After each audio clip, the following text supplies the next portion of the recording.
All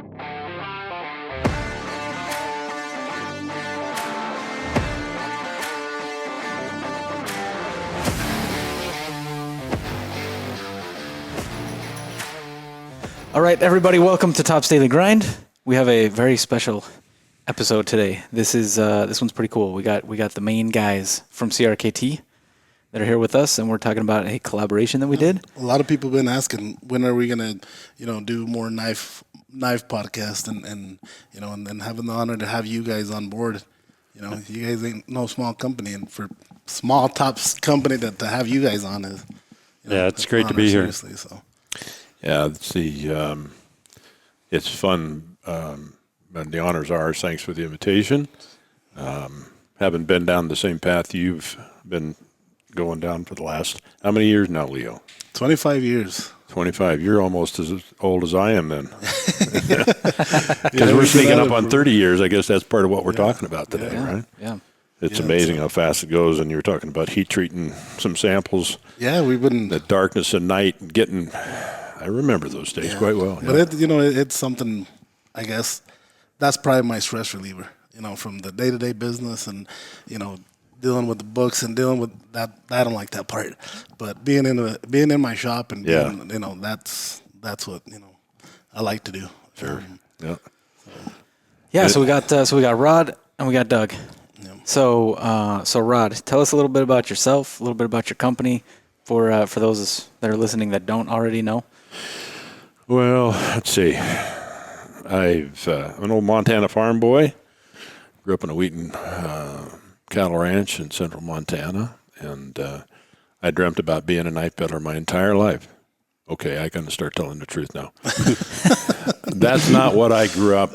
I did have a fascination. I remember when I was a kid, there was an implement dealer that would send out a salesman. He'd call my dad on a regular basis because he bought a lot of stuff. And I thought, that dude has got the best job on the planet. He's got a company truck. He comes out here. He talks to my dad. He sells new tractors. I love that guy. I want to be like him someday. Well, Jesus, it happened. I wasn't selling tractors, but I got into the sales and marketing job pretty quick. When I was a kid, I got hurt with back injury and kind of messed me up with some of the other things I wanted to do with my life physically, so I didn't end up back on the farm. Excuse me. I went into the corporate world pretty early. Worked for a company out of Kansas City, Missouri, Hallmark Cards for a dozen years, and had a pretty good run there, and moved around a few times, decided I was done moving my family. I'd just been in Portland, Oregon for like 6 months. And they said, Bremer, we want you to move to Denver. Gee, I just got here. This ain't right. My kids don't even know how to get home from school yet. And decided I was going to start looking around a little bit. Well, I bumped into this literally first job I'd looked for in 20 years. And they had an ad in the paper for a sales manager for Kershaw Knives. And I thought, I know that company. I had a couple of their products, and I liked them. So I thought, I'll apply. And I applied, and oddly enough, there was a fellow there from Kansas City, which was the home office for Hallmark Cards, and they knew the brand. They thought, if the guy worked for Hallmark, he may be worth talking to. Strange connection, I know, going from frivolous feminine products to knives, right? But I got the job and worked for Kershaw for 7 years. It's a great company, good for me, treated me very, very well. Had a lot of fun there, learned a lot more than I expected to learn, because I got a baptism by fire on a lot of things. You grow up in the corporate world, you got a pretty slim piece of the pie in terms of what your knowledge is and what you think you're pretty hot stuff, and then you walk in the front door in a small business and go, holy crap, I pretty much don't know anything. Yep. And then was there for 7 years, round numbers, and me and another fellow that used to work there launched off and pretty much put together in reality the business plan that we'd developed for Kershaw back in the day. And they chose not to do it. No harm, no foul. We chose to do it, and that's kind of the American dream, right, is launching off on your own and doing your own thing, and so we did. The first day was April Fool's Day, April 1st, 1994. And there is some significance to that, I think, in the grand scheme of things. And we were sitting at a table very much like this, only it was square, and it was called a card table. And I was talking to these guys laughing about it because it was like, we need pencils. we need some staplers, and we need paper clips and rubber bands. I mean, that's how basic it was, right? It's starting from ground zero. So it's that classic twinkle in your eye kind of a story. But we found some pretty decent and willing people in a little tiny island called Taiwan, which wasn't highly regarded as a place to make quality products. Southeast Asia was thought less of, but then Japanese product back with Kershaw was not highly regarded when Pete Kershaw started to do it. And then Seiki, Japan became kind of the place, or one of the places in the world to bring in high quality cutlery products, right? Yep. So we went there and we found some guys that were really ready, willing, and able to step up from honestly making some pretty low end stuff to some pretty nice stuff. And so fast forward 30 years later, kind of reflecting back on those early days, I'm not a knife designer. I'm a business guy. That's what I was laughing about dreaming I had a pocket knife. I still have my very first pocket knife that my dad gave me, and I cut part of the scale off to see what was underneath it because I just could not do that. And so there was always been a fascination, and I hunt, I fish. I've been doing that all my life. A little 22, and I bought my first 22 for $12. It was a little Remington boys rifle, single shot. Selling birthday cards literally door to door out in the pucker brush in Montana. It's a long bike ride between. Yep. But the little old ladies love me because I can't not buy my stuff. So, but I'm not a knife designer. I'm more of a business guy. I mean, I love what I sell. It's a great community. It's been a lot of fun to get to know a lot of the people, Leo and you, Craig. You're new to me, but you've been in the business a while. You must be okay. Well, I hope so. There you go. But realizing that I wasn't a knife designer and knowing that we needed to have good quality great designs to go with quality manufacturing, we started to reach out to. Well, we're looking for designs, and back in the day, 30 years ago, there were custom knife makers, obviously. It wasn't a big deal. I mean, they were out there. There was a few collaborations that were starting to kind of bubble up. And I remember going to the Guild Show probably in 1994, literally first year, and bumped into a fellow from Alabama by the name of Jim Hammond, and from Arab, not Arab, Arab, Alabama. And we started talking. I told him a little bit about this little company we were getting started and convinced him because those custom knife makers, I mean, they're smart, solid guys. I mean, they really are. They're artists and they're smart and independent. To get them to come on board with some won't do it. Some never met you, right? So. They don't want anything to do with it. So we needed designs. That was a treasure chest. Sorry to interrupt you, Rod. Just because we hear now, but was that difficult to get people to give you a design that you're going to take overseas? Good question. We were really upfront with them. So if there were, Leo, I don't remember specifically what that challenge was because we've always tried very much to involve those knife makers with almost all steps of the process, right? So they were signing off, and most of those collaborations have worked just fine. There's been a few bumps in the roads where we've had some challenges with different personalities, and it's probably more personality than anything else. And so I don't think there was a ton of it, but they all. Well, I would say all. That's one of those words, like all, never, always. Most of them would prefer to have our stuff made in the U.S. And I've always thought that was an awesome thing. I don't manufacture. I'd have been broke a long time ago. I don't know what I'm doing there. I know what it looks like.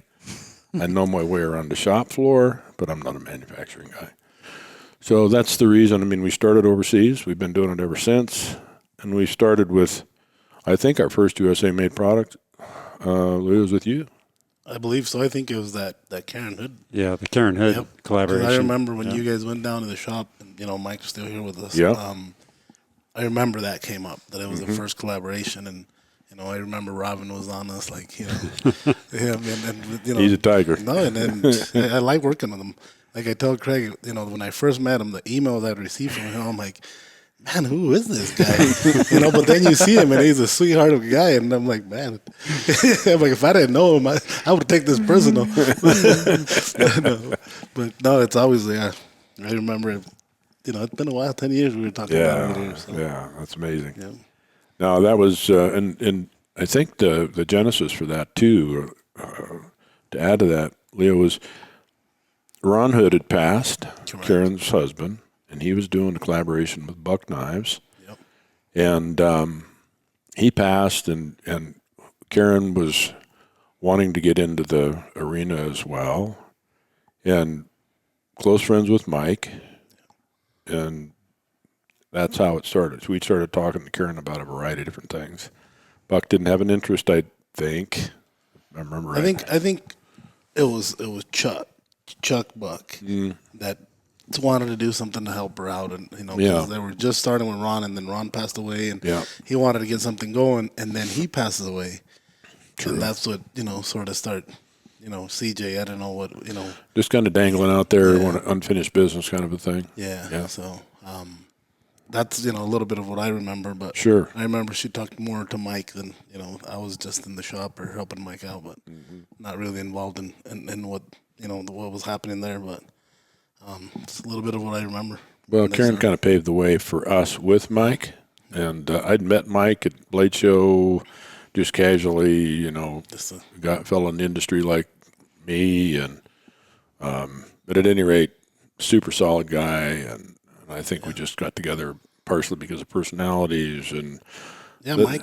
Like I always tell these guys when I was 15 years old when I met Mike. I'm 41, and like knives is what I know how to do because I started with him. And I always, like I said, I always tell these guys, Mike could sell a toilet full of crap to anybody. He was just good at it, and when the way he just drew people to him. But yeah, in the industry, there's very few that could say that Mike something negative about Mike. I never really heard him. But yeah, and then my first time meeting you was at Tops. Yeah, I think when you came. I think you're right.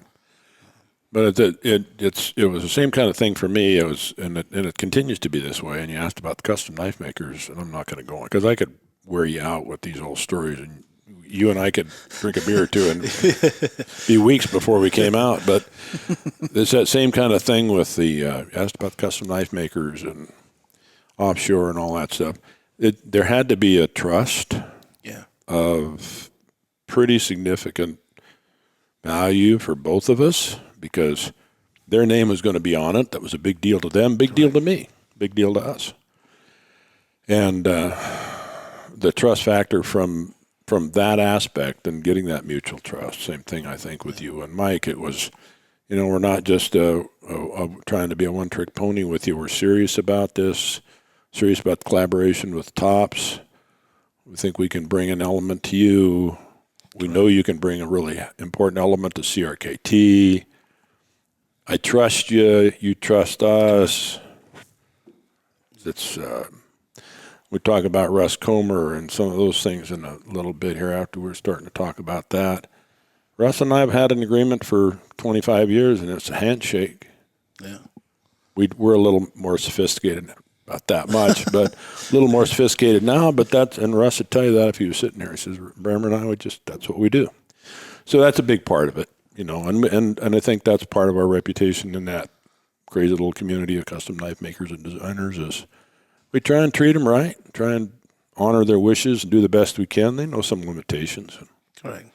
Yeah, that gets less and less common these days too to have that handshake agreement that people actually honor. Yeah, it's so uncommon. It's almost non-existent. Yeah. But A lot of the early designers with tops are like that too. Yeah, I bet. I'm not surprised. No folder that I can go back to and see what was agreed upon. I just have to talk to them and figure it out. I get it. Yep. Yeah. Totally get it. So, Doug, where do you come in? So people. Oh man, so Rod left Kershaw to start CRKT, and Pete Kershaw hired me to replace Rod. So, all right. So I taught Doug how to spend money. yeah.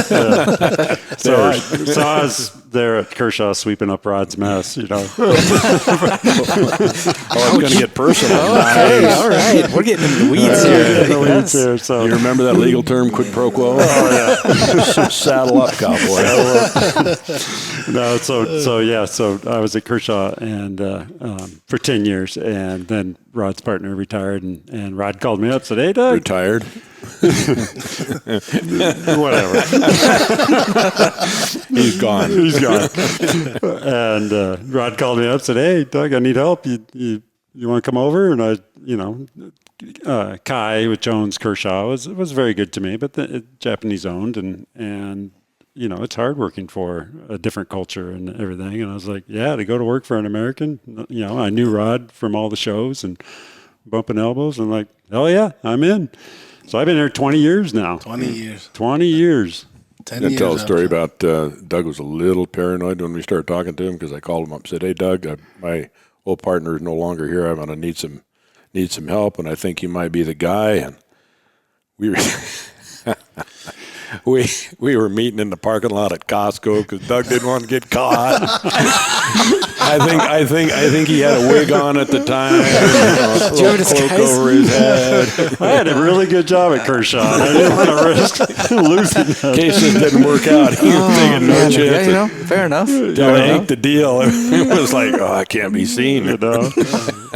Anyway, carry on. Yeah. So I came in and kind of helped Rod and helped them with product and sales and marketing and we've grown quite a bit since I came on board. Yeah. And it's been a great ride. I mean, the coolest part is the collaboration part. Rod has always instilled in the whole company that we work with people or we treat people like we'd want to be treated.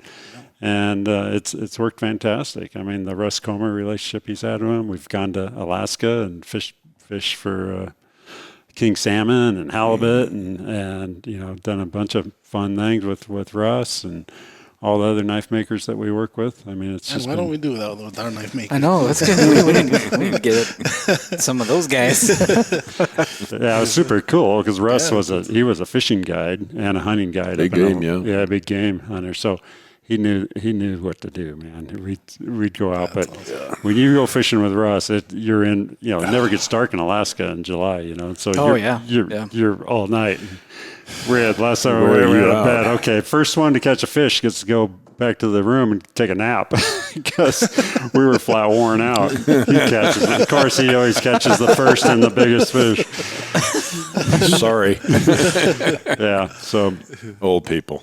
So yeah, it's been a great collaboration, and we're super excited to be working with you guys and really enjoy the relationship and enjoyed going out and seeing your operation. I mean, watching. That was the first time you went out there. Yeah, that's the first time I was out there, and just seeing the amount of work that you put into it. And then before hearing that you were heat treating these things till midnight. I just by hand. I mean, it's just so cool. Yeah, you guys got to see pretty much every step, which a lot of we can't do with a lot of designs that we do, but we sort of planned it out, because you guys gave us plenty of time to plan it out, to have a knife or some knives in each station throughout the whole process.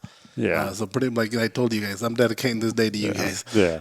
So from cutting the steel to literally putting it in the box. Yeah. Wow. Yeah. Nice. Well, I wish I'd have been there. Yeah, They didn't tell me. Yeah, you missed the other cool part too, Rod. The collaboration with Vegas Ford. Vegas Ford. Yeah. When we went there after USN. Right before. It was right before. Right before USN. I think you came in 2 days before. Yeah, that was super cool to see the Damascus actually being made I'd like to see that. from scratch. So this is our second time being there in Vegas Forge. Yeah, yeah. The first time we didn't see much of the actual like work being done. We were just kind of hanging out, getting to know him, and talking to him and whatnot. And then this time we actually got to see all the steps, which was cool for me too because I hadn't seen that. I've seen it done like by a custom maker making one billet, but they have kind of a production setup going, and that was cool. It was not what I expected, but it was really cool.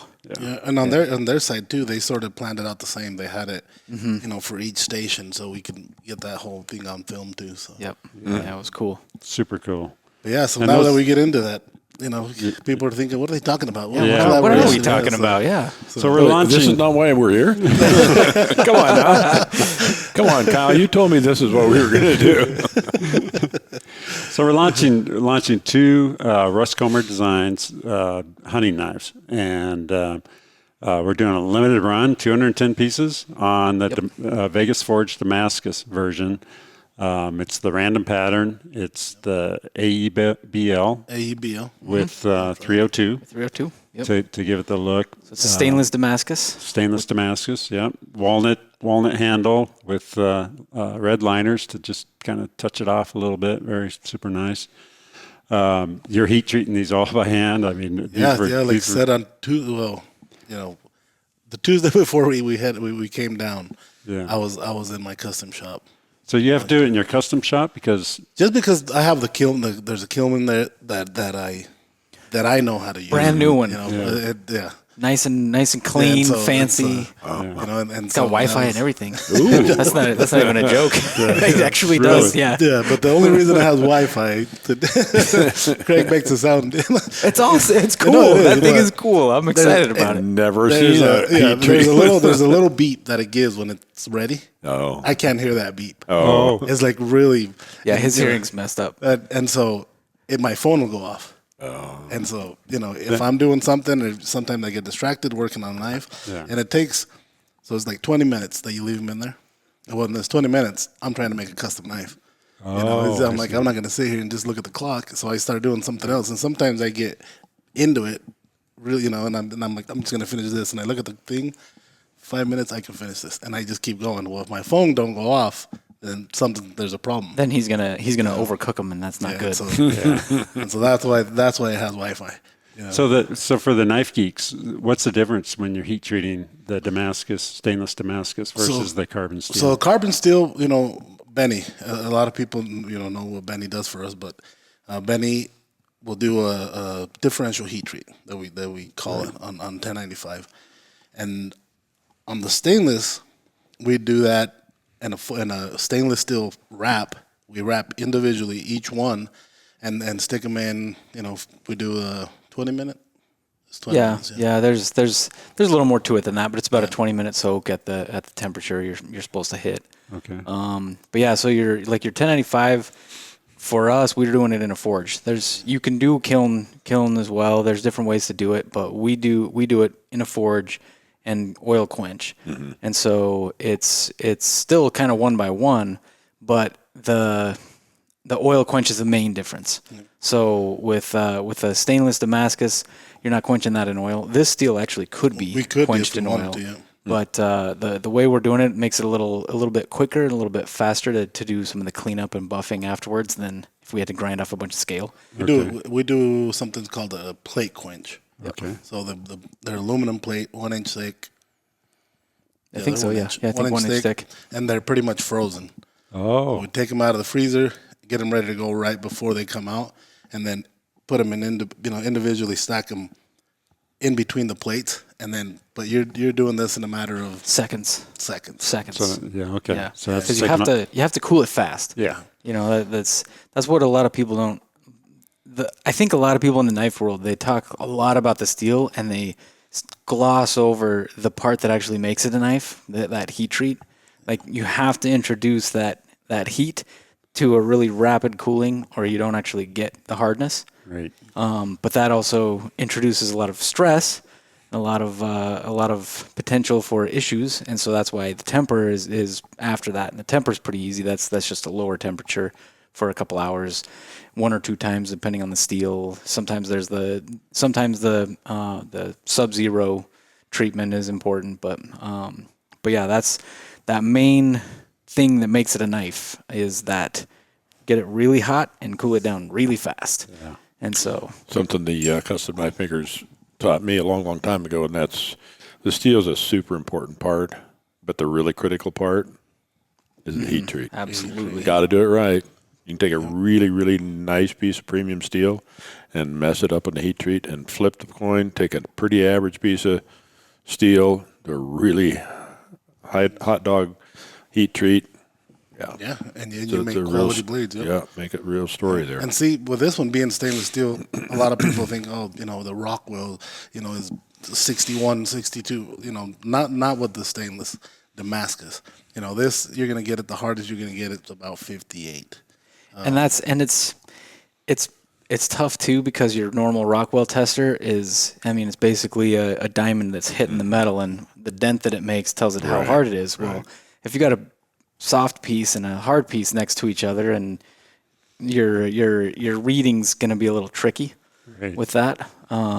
So we're probably hitting about 58 to 59 on these when we're done with the temper and everything. But we're doing three marks to get the right one. Yep. Every single one I'm testing. Oh, nice. I told Craig I'm not gonna risk it on these. I'm like, we're gonna test every single one, and so every single one. That's a great hardness because you can still sharpen it. Oh, out absolutely, in the field. absolutely. You can be out there and working on your elk and sharpen it up if it does go dull. Yeah, absolutely. So, the super. It was when I was out at your place and saw Benny heat treating the carbon steel version. You would have loved it, Rod. It's art. It was so cool because he's been doing it for so long that he makes it look so easy. You got the machines in the background, which is kind of the science, and then you got Benny looking at the color and the steel and knowing when to quench it in oil. That's art.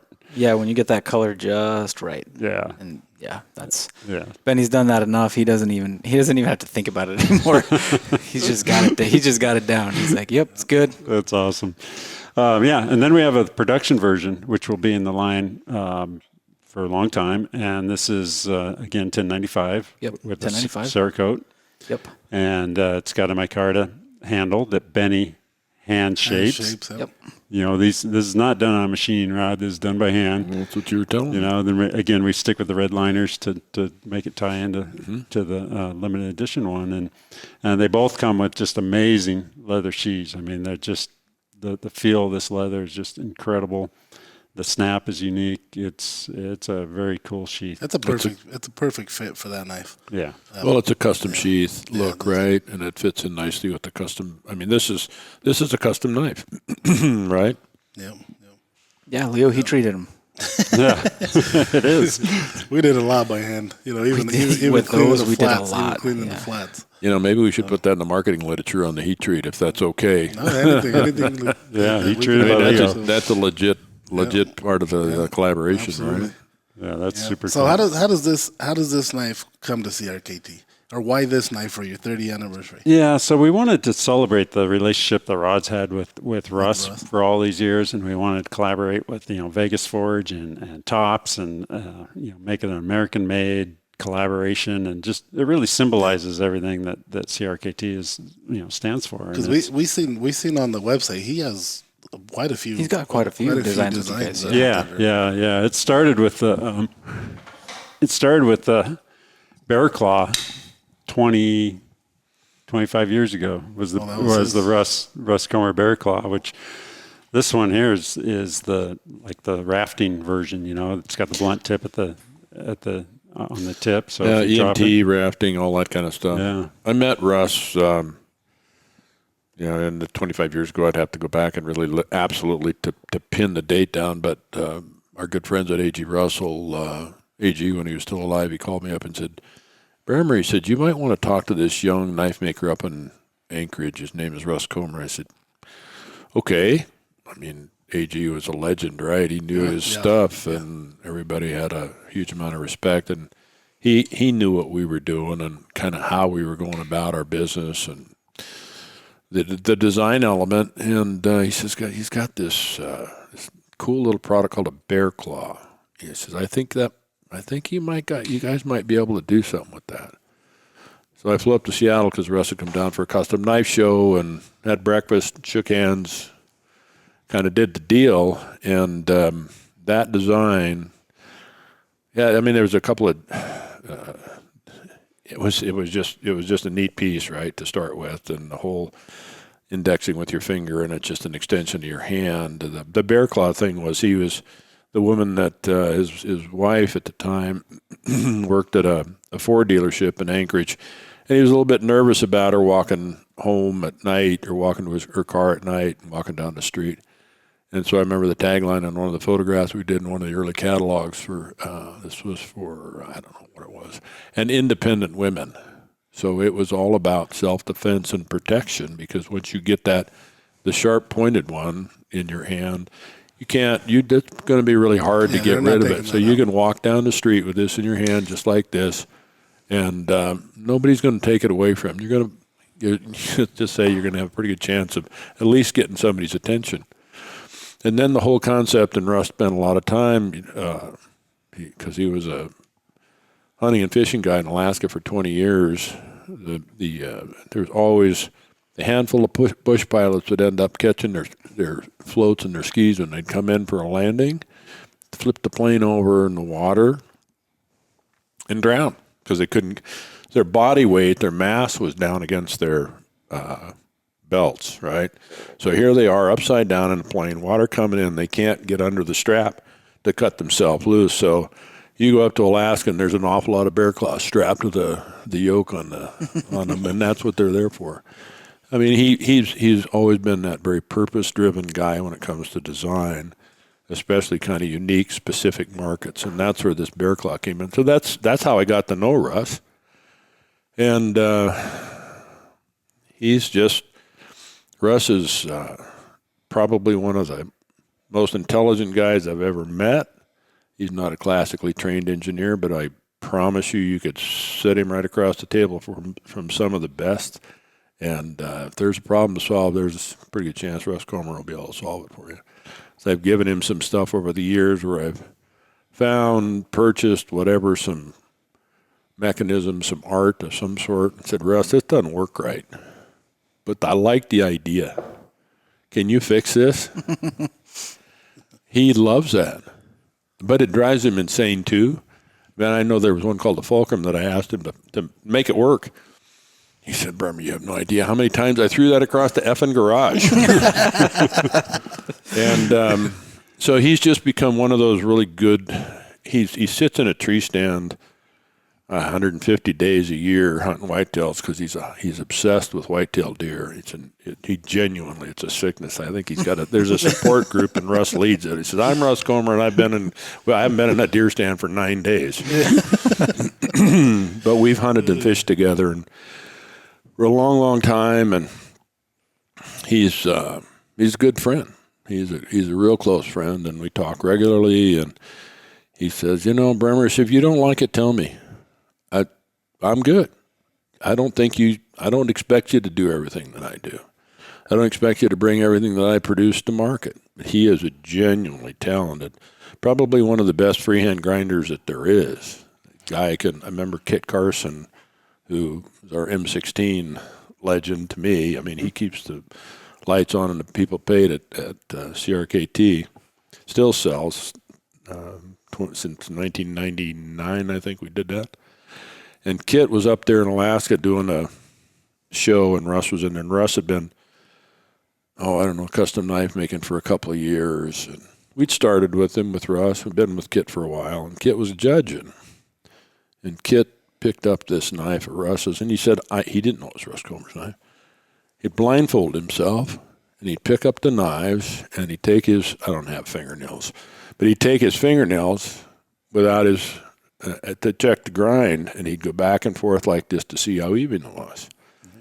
And then he'd take off, he'd rate them, and in his mind he'd set them aside, and then he'd take the blindfold off, so to speak, literally, and he went up to Russ and he said, you really pissed me off. Russ says, I don't know, how am I going to do this? It's just legend in the knife world. And I pissed him off, and I don't even know him. Sorry, is that language acceptable? Oh, absolutely, yeah. You can say much worse. Okay, I'll keep it. I'll try and keep it classy. Fair enough. Anyway, and Russ in his naivete says, "God," he says, "Mr. Carson, I'm so sorry. I don't know what did I do." He says, "There's no way somebody that can grind that well should be able to grind that well after you've only been in the business doing this for a few years." He says it's perfect. So he's an artist too, but he's because he hunts and fishes so much and spends so much time in a deer stand or in a boat catching walleyes. He knows his stuff. So when he's talking about why this knife is shaped the way it's shaped, he's got a reason. Yeah. He's absolutely positively got a reason, and that's one of the things that I've always enjoyed about Russ. And because of that, we've done a lot of Russ Comer designs over the years. We talk about Russ as kind of being our hunt fish guy, and he really is, but he also does an awful lot. He works in other genres too, right? And I told you about the Falcon, which was kind of a finger gadget trick thing that Russ used to try and, Doug rather, at shows would take him and hand them off to people and say, "I'll buy the first beer if you can open this in a minute." I don't think he ever bought a beer, but he's cheap too. So. The one guy did give It was a woman. She just threw it on the floor and it opened. I remember because she was a vet and her husband was an operator. He was a real deal, and he was going to rotate out. He was going on deployment, and this woman, it was like milliseconds. She's going, "Wow, you win." Yeah. Well, Russ's mirror finish, his mirror polish on his customs is unbelievable. I mean, I wish we could do that. People underestimate how hard that is. Yeah. That's when you buy a knife that has that kind of polish on it, somebody spent a lot of time making it look like that. Yeah. And there's there's some of the makers that it's easy for them. Yeah. They know what couple grits to use to get it to that. Yeah. And so that's talent. Yeah. That you can't really find anymore. Now you throw a coating on it and Yeah. So we never got into that. We always, since the beginning, was powder coat. Mike was law enforcement, military. That's who we catered to. Sure. That's what it was. And so we never got into that, learning how to do that. Well, Robin will send you an email. Oh yeah, We caught him today. Yeah. He gave me a catalog. He's like, look at this machine. Yep. Yeah. We'll be checking that one out. Oh, the name of the knife is called Soldatna, and that's where we'd gone fishing a couple times with Russ. We'd go in there and go float the kenai and catch kings. And Rod always seems to catch the biggest and the first and gets to take a nap first. It pisses me off.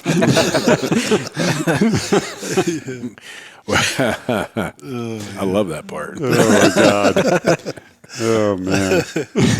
I didn't know you felt so highly of that. Yeah, Leo's thing whenever we go fishing is always whoever catches the last fish has to gut him.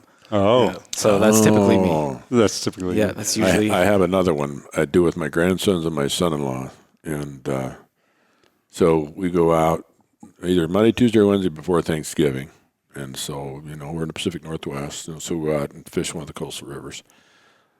First fish, most fish, biggest fish, and we jump off the dock into Grandpa's pond.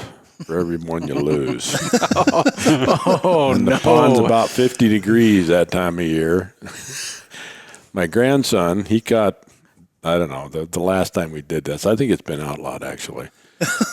He went in twice because everybody had to go in at least once. That was the rule. Yeah. Okay. This was just before Thanksgiving dinner, so we had to hit the hot shower to warm up before we carve the turkey. So he got to go in twice because he didn't catch the biggest. I caught the biggest. And he caught the most. I went in 3 times. I could barely crawl out the pond. I thought the old man was going to die on the edge. And son-in-law, he might still be in the pond. I'm not sure because he had to go in 4 times. So you guys work on that one. You got some pretty cold water up there in Idaho Falls this time of year. 50 degrees in water is cold. It's cold. Oh, that'll take your breath away fast. And it did. Yeah. I couldn't climb up the ladder on the dock. I bet. So speaking of the grandson, so Rod is, Russ made this for Rod to take on a hunting trip that they went together on, and then the idea was for Rod to give this to his grandson. And that's the knife that's in my office right now. Oh yeah, Rod would like that back at some You're point. getting it back. I'm taking good care of that thing. I don't want that responsibility, but well, that's awesome because the ones I give Doug never show back up. I should check his safe though. I don't know what you're talking about. That's probably a good idea.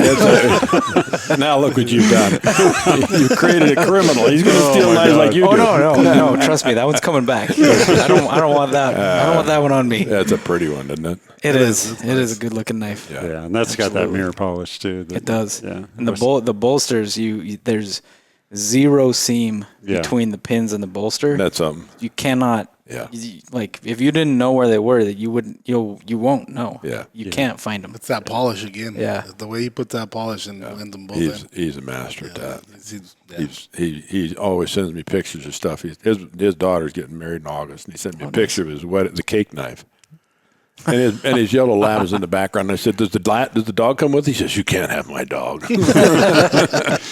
But this cake knife, it's just like this. It's unbelievable. It's just spectacular. And it's all mirror polished, and I forget Macedon. I don't know on the handle. It's something special. Oh, nice. Something petrified and that's cool. Something's petrified and old. So right on. But that's what's going to happen. I mean, it's a family business. It has been from the very beginning. It still is, and we like that part. We're an American company, and like you, I mean, it's just bootstrapped from the very beginning, and I didn't have any sugar daddies over the pond to help me do anything. I roll some IRA so many times I got dizzy. I don't think the federal government's ever going to catch up with me. I mean, you do what you got to do, right, to keep the wheels on the bus. So, that is there another generation coming up behind me? I don't know.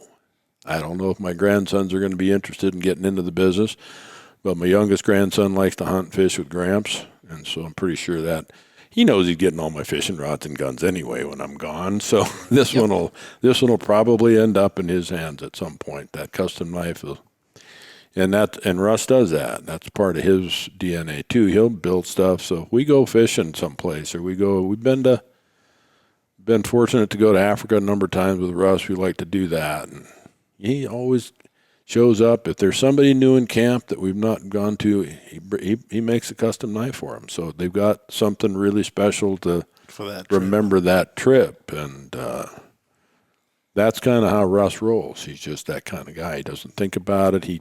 I got X number of dollars of material. I put 12 hours into this thing, or 20 hours, or however many hours. And they... that's what it is about a custom knife, I think. Pretty amazing. It's you don't think of what you spend super personal. To do it, Of course, when you buy the material, you're trying to get the best price, because some of this is really expensive. But, like if it's something I'm making for Craig because of his birthday or something, I'm like, hey, Craig, I sent 85, and I'm going to take a here's how much this cost me. No, but it is. It's something that you just, more than anything, what you put into it, you want it to be perfect. Who cares what it costs? Right. But it's. Have you probably, Leo, you know better than I do. I know you do. I'm ignorant in that respect. I've learned since, but to ask a custom knife maker, well, tell me what you got into this thing, because I'm just curious. Oh man, that's like the Holy Grail. You do not ask that question, and most of them would just soon hit you. Tell you, well, I did get a custom knife maker that I used to work with in Barry Gallagher in Montana, a super nice guy, and he was, he told me. And he put it all into focus for me. He kind of gave me a little peek behind the curtain with the custom knife maker world. And that was, he said, Rod, he was working on a knife he called a Green Hornet. It was an automatic. Can't remember what the skills were, but they were green. And he says, I've got like $1,500 of material, and I'll have 200 hours into this thing. I'm kind of doing the math in my head, and it didn't really matter, but it was kind of like I said, a peek behind the curtain. He said, the hard part, he says, I'm 190 hours into this thing, and I've got 10 hours to go. And I can get away with some character marks, or maybe I didn't do it exactly right. He says, when I get to that spot, the pressure is so intense for me to finish that up flawlessly because he had a doctor that was buying this and building a collection for his son. He says, that's where I fall apart. He says, if I screw up, then it's not only the $1,500, but it's 200 hours worth of labor I put into that thing. And I can't undo that. So that was fascinating. I'll never forget that. Yeah, and I've stopped asking. yeah. These custom makers, what they charge don't even cover half of their time. Right. Some of these guys really dedicate weeks into making a custom blade and get $500. Mm-hmm. Yeah. Then you have the Michael Walkers of the world. Yeah. I can't wrap my head around a $160,000 folder, but I mean, he sells every one of them. When we first did that Blade Texas, Yeah. it was in the stockyards. First show that when Blade bought that custom show out. So I go up to a table and it's just a knife. So I didn't know the kind of show I had an idea where we were at, but not the cost on these blades. And so I see a little folder, maybe 3.5 inches long, and I'm like, I can carry that, custom one. I'm like, see how much it is, Like, when I picked that up, he's like, yeah, please do. So I grab it. I'm looking at it, closing it. I'm like, what are you asking for this? Like, $15,000. Leo's never put a knife down so softly. Yeah, then he's like, yeah, and then he started telling me, he's like, yeah, the little screw holes, they're all diamonds. They're real diamonds. Yeah. And I'm like, I thought it was just a shiny screw head. But then you start looking at it close and you're like, yeah, those are real diamonds. Yeah. And so, now I'm just looking, I'm like, no. Isn't it neat when you get to it and you sit down with a custom knife maker that's got at their top of their game, the absolute positive. So I mentioned Michael Walker. Yeah. I don't think there's going to be too many people that are going to argue that he is at the top of his game, right? When you can get that kind of price for a knife. You can get that, absolutely. And we've worked with other guys like that. Ken Onion's a good example. Man, it's just an honor to see them as they kind of progress and they get to a spot where you say, man, I hope I can. In fact, I had this conversation with Donna Lake. We worked with Ron Lake for a good number of years. And I said to Donna at the Oregon show one year, I said, Donna, and this is a long time ago, I hope someday I'm able to afford one of Ron's knives. They were like $10,000 to start. And it doesn't matter. He'll be dead by the time he gets to you anyway. Well, boy, was that a wrap. Oh, man. And I'm thinking, well, he's not that old, but that's how far backlog those guys are. When they get to that level, it's stunning to me. Oh, yeah. Wow. And then when you talk about custom knives to somebody that's not kind of in the community, and it's not that they don't appreciate, but you tell them about the prices at some of this stuff. And there's such a disconnect between a knife and a piece of art that these are artists. They just happen to work in this medium, right? Yep. So it's a fun thing to see when they get to that spot where they finally, after all those years grinding it out, pun intended. And see, I don't know if you'll see those guys again. Yeah. Because now they're growing and they're making big money on them, and then they go like, hey, who can produce this for me? See if we can make them faster. Yeah. Where you lose all that. Right. The design is there.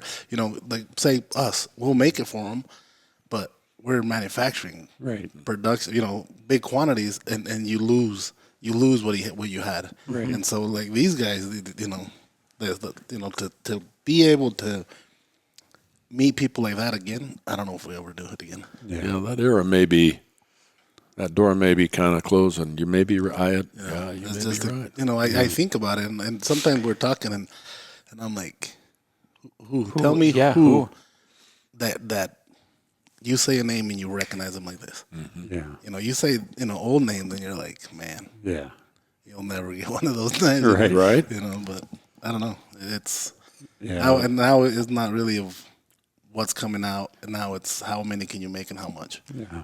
So. Well, market certainly changed. Yeah. Yeah, and it's and I got to yield because back when I started, we were kind of disruptors, and there's disruption in the market now, but I think slow and steady wins the race. Yeah. And we're going to stay true to our core, to Doug's point, and it's a fun business to be a part of. We enjoy the relationships. We're tickled with the relationship with you gentlemen, and Yeah, likewise with It's, us. Playing with the big guys, it's like that, like. oh, you're flattering us. Go ahead, try it. Do it again. Do it again. But no, seriously, like from us being tops, and I always see us as a small company. Yeah, we have a bunch of employees, but we do a lot of handwork. We do a lot of stuff like that. But I put pride into what we do. I love the grit there. Yeah, I do. There's a 10 years I've worked here, and it still surprises me how much we get done with how much hands-on there is. Like when I see numbers and how many knives got sent out and this and that, I'm like, but we only have this many people. Like I know how long this stuff takes. Like I've done a lot of it, and it's like, how do we get that many done? Yeah. It's crazy, but we're in that niche between production and custom where it's a production atmosphere, but after it's heat treated, almost everything else is hand finished, and we do as much of that as we can to kind of keep that hands-on feel, that artsy feel to it, and not just this was mass produced, many as possible, and it's crazy to see how many get done in a year or in a week or in a month in that place with that many people. I don't know if that was normal, but when we're out there at your place and going through it, and we go to dinner that night, and you guys are jabbing each other. No, that's us. Yeah, Kyle and I left there going, man, these guys are having fun. Yeah, that's what we do. That's like you can ask any one of my guys. Like I always tell them, I'm not your normal boss. Yeah, we're gonna say it, and we're gonna talk crap to each other, and when it comes down to work, we work. Yeah. Like I tell these guys, get drunk, do it. Yeah. Be ready to go at 6 o'clock in the morning. Yeah. That's my only rule. Do what you got to do, we got a good team. Yeah. We got a good team. I mean, just from the outside going through your place, I mean, the team is incredible, and having you there to say, hey, let me show you how to do this is such a huge. And that's asset. one thing, growing up and especially working under Mike. Yeah. Mike wanted something done, and he wanted me to do it, but right now. Yeah. Don't give it to me in a couple of weeks. Let me see it here in an hour. Yeah. And so I learned to do everything, and then I taught it my way to sort of, get it to that same pace, I guess. Right. And so I think that's what helped us out a lot is me learning how to do it and then showing somebody. Well, you started out cleaning restrooms, right? Yeah, that's what my job was. Literally, Mike hired me to keep a bathroom that a lady would let us borrow because she was always mad because it was when the guys left the bathroom, it was just black. They're hand grinding everything, and so my older brother worked there, and he told him, bring my little brother in. He's like he's literally right down the street in high school. Yeah. Like let him do that. And so that's what my job That was your job. Yeah. And then you just learned. And like you said, I mean, part of the company culture that Leo creates is like we're gonna get it done. Yeah. One way or another, we're gonna get it done. And so I mean, when I compare how things go here to other jobs that I've been in, when something goes wrong, that's when you start to see like what people are made of and what they're gonna do. And when stuff goes wrong, Leo still jokes around. Yeah. He's still having a good time. Like we'll still mess around while we're running all over town trying to find some stupid thing that we need for the show that we forgot or broke or didn't show up on time or whatever, and like when other people would just be stressing and be in a terrible mood and just making everybody else unhappy, Leo's talking crap and like, just jabbing people and everybody's having a good time still. Even though there's stress, it's like whatever, we'll figure it out. I've always said, if I make it stressful, everybody's not producing. They're not going to help you. Right. Make it bad and they're not going to help you. But I just blame John and then, then get him a Capri Sun and he's happy. Yep. Get him a couple of things of Kool-Aid and he's back to normal. Throw a chicken in there and he's all in. You fit right in, Doug. So this is what we were doing back at home, Rod. Yep. That's awesome. John. So anything we're missing out? Anything we're leaving out? Where can people find these? This is going to be a hot item. So. Yeah, so the Damascus version will be on CRKT.com only. That's the only place it'll be available. And 210 total. 210 pieces, Period. $500 each, all heat treated by Leo himself. So Yeah, I'm definitely doing all these. So. Oh, yeah, those handles are hand shaped. Everything. There's 210, but they are hand done. definitely custom knives. Yeah. You know, serial number? No. We did the blade art on it. We were there and we were a little apprehensive about marking the blade with the Damascus, but it came out nice. Yeah, it turned out. It turned out good. So that was good.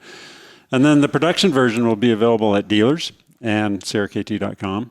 And again, $10.95 with the micarta handle and $200. And heat treated by Benny.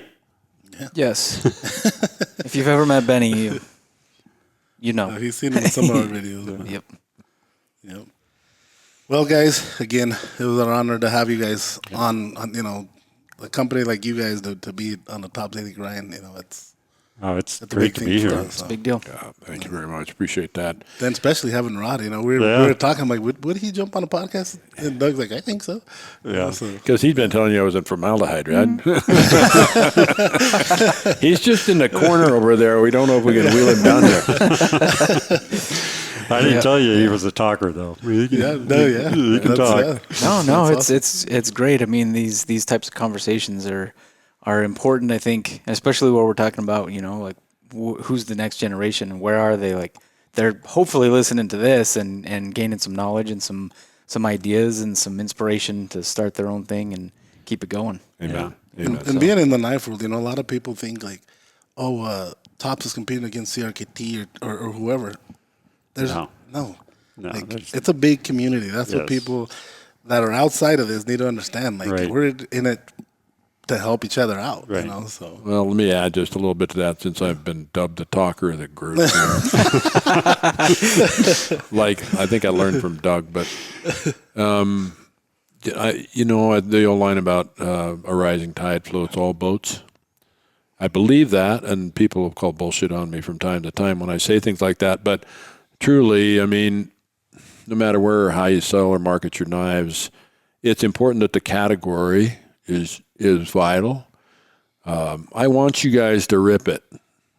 Yeah, we're going to compete. That's okay. I like competition. I like to win. It's a good thing. But I like it when people are pushing. And when we're pushing as a community, and these custom knife makers are bringing their A game to us, whether it's a mechanism or a design, something simple on a sheath that's just like, wow, I never thought about that.